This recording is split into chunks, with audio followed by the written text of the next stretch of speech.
I think it's important that we remember, as filmmakers, journalists, reporters, that we're not giving people their voice. In the same way that we don't give people their dignity, we're ensuring the space and the opportunity for their stories to be told with dignity.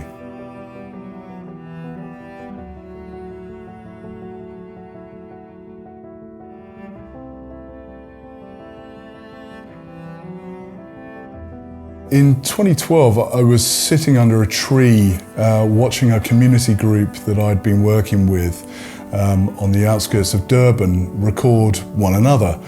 This was a HIV/AIDS support group who were filming one another's stories, talking about what was happening to them. And one of the members of the group was a young woman who was very unwell. She was unable to walk and really unable to care for herself.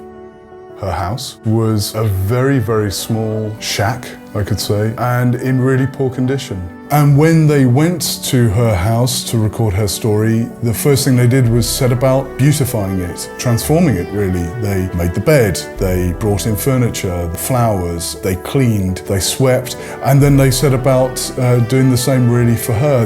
They changed her clothes, they combed her hair, and I remember it hit me that if I were a filmmaker, I would probably stop them from transforming her circumstances, because I would want to show the truth, the reality in inverted commas of her situation. But if I was choosing to represent myself, if I was preparing myself to be filmed, as I did today, I made sure that my hair was looking half decent, and I try to manage how I appear on camera to you. And her neighbours and her family members did exactly the same for her. They wanted her to put her best face forward to the world, to represent herself with dignity.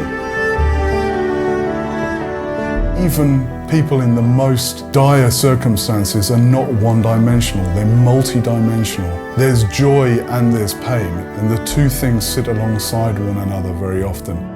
I like the idea of the mother principle, treating all those that you work with the same dignity and respect as you would want your mother to be afforded. I think is a pretty good principle to stand behind.